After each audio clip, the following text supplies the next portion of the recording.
جاتا ہے اور اپنے مفادات کے لیے سودے بازی کرتے ہیں، ان کی صورت میں ہوتا ہے.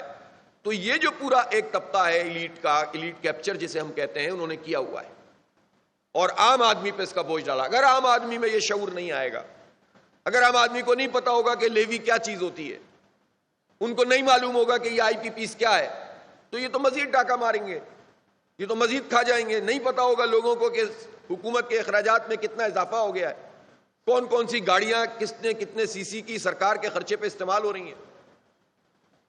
تو پھر ظاہر کیا ہوگا، یہ مزید موٹے ہوتے چلے جائیں گے، مست ہوتے چلے جائیں گے اور عوام مزید برباد ہوتے چلے جائیں گے. اسی لیے ہم شہروں میں کیا اور دیہاتوں میں کیا، دیہاتوں میں ہم دیکھتے ہیں کہ لوگ مزدوری کرنے کے لیے بھاگتے ہیں اس ملک سے کہ ہم یہاں سے نکل جائیں، ہم فیریز میں جائیں، ہم کنٹینر میں بند ہو کے جائیں، ہم لانچوں میں جائیں، حد سے ہو جاتے ہیں. کتنے کتنے لوگ جان سے چلے جاتے ہیں. لیکن چونکہ ملک میں عام لوگوں کے لیے سہولتیں نہیں ہوتی ہیں روزگار کی، تو اس کے لیے لوگ کہتے ہیں باہر نکلو، زیادہ پیسہ آئے گا، اور جان جوکھوں میں ڈال کر یہ کام کرتے ہیں اور پوری زندگی اس طرح گزار دیتے ہیں.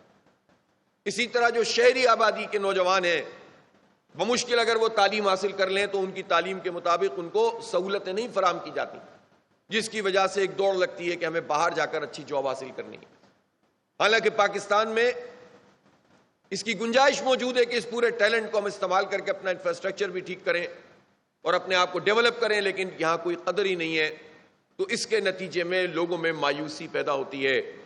اب اگر کوئی آواز نہیں ہوگی اس آئی پی پیز مافیا کے خلاف، اگر کوئی آواز نہیں ہوگی اس پیٹرولیم کی مافیا کے خلاف، اگر کوئی آواز نہیں ہوگی اس پورے ایلیٹ طبقے کے خلاف، تو اس کے نتیجے میں مزید مایوسی پڑے گی. اس لیے ہم اپنا یہ فرض سمجھتے ہیں کہ پاکستان کے عام لوگوں کے مسئلوں کو نہ صرف یہ کہ اٹھائیں، ان میں شعور پیدا کریں، بلکہ ان کی حق کی آواز بنیں. دیکھیں 2 سال پہلے ہم نے جب آئی پی پیز کے خلاف پوری تحریک لانچ کی تھی، احتجاج کیا تھا، تو کسی کو بھی نہیں معلوم تھا کہ اس آئی پی پیز نے ہمارے ساتھ کیا سلوک کیا ہوا ہے. کہ پاکستانی قوم بجلی بنانے کے لیے جو توانائی چاہیے ہوتی ہے، جتنا پیسہ اس پہ لگتا ہے اس سے زیادہ بجلی نہ بنانے کا پیسہ لگتا ہے، جسے کیپیسٹی پیمنٹ کہتے ہیں. اور لوگوں کو یہ بات نہیں پتا تھی کہ جب موبلائزیشن ہوئی، تحریک چلی، دھرنے ہوئے، تو حکومت مانتی نہیں تھی، اور بالآخر حکومت سے منوایا. ہماری جو ضرورت ہے اس کے مطابق تو چیزیں حکومت نے نہیں کی، لیکن اس کے باوجود آپ 2 سال پہلے کے جولائی اور اگست کے اور جون کے بل اٹھا کر دیکھیے اور 2026 کے بل اٹھا کر دیکھیے. یہ آئی پی پیز مافیا کے خلاف جماعت اسلامی کی تحریک تھی جس نے ان بلوں کو کم کیا ہے اور ان پہ پریشر کو ڈیولپ کیا ہے. اب یہ روتے گاتے رہتے ہیں کہ لوگ سولر کی طرف جا رہے ہیں، لوگ یہ ہو رہا ہے، لوگ وہ ہو رہا ہے. بات یہ ہے کہ اگر لوگ جا رہے ہیں تو بھیج کون رہا ہے انہیں سولر کی طرف؟ اس لیے کہ آپ بجلی مہنگی دے رہے ہیں اور دے بھی نہیں رہے.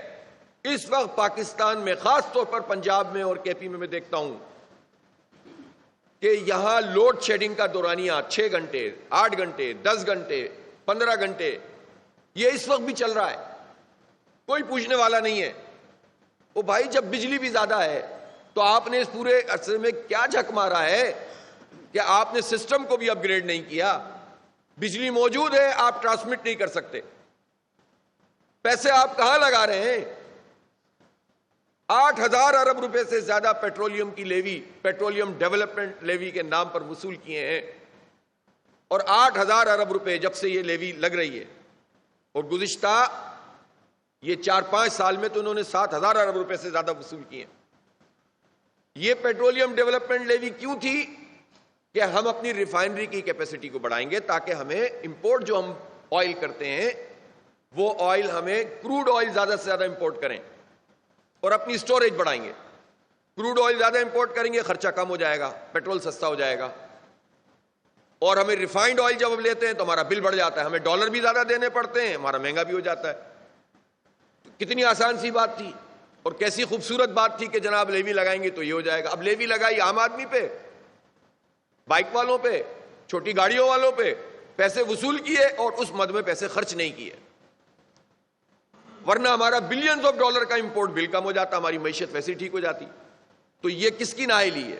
یہ 4-5 سال سے تو لگاتار پی ڈی ایم کی حکومت چل رہی ہے نا. ریجیم چینج کے بعد تو شہباز شریف صاحب انٹرم سیٹ اپ میں بھی اور اب بھی فارم 47 والے سیٹ اپ دونوں میں موجود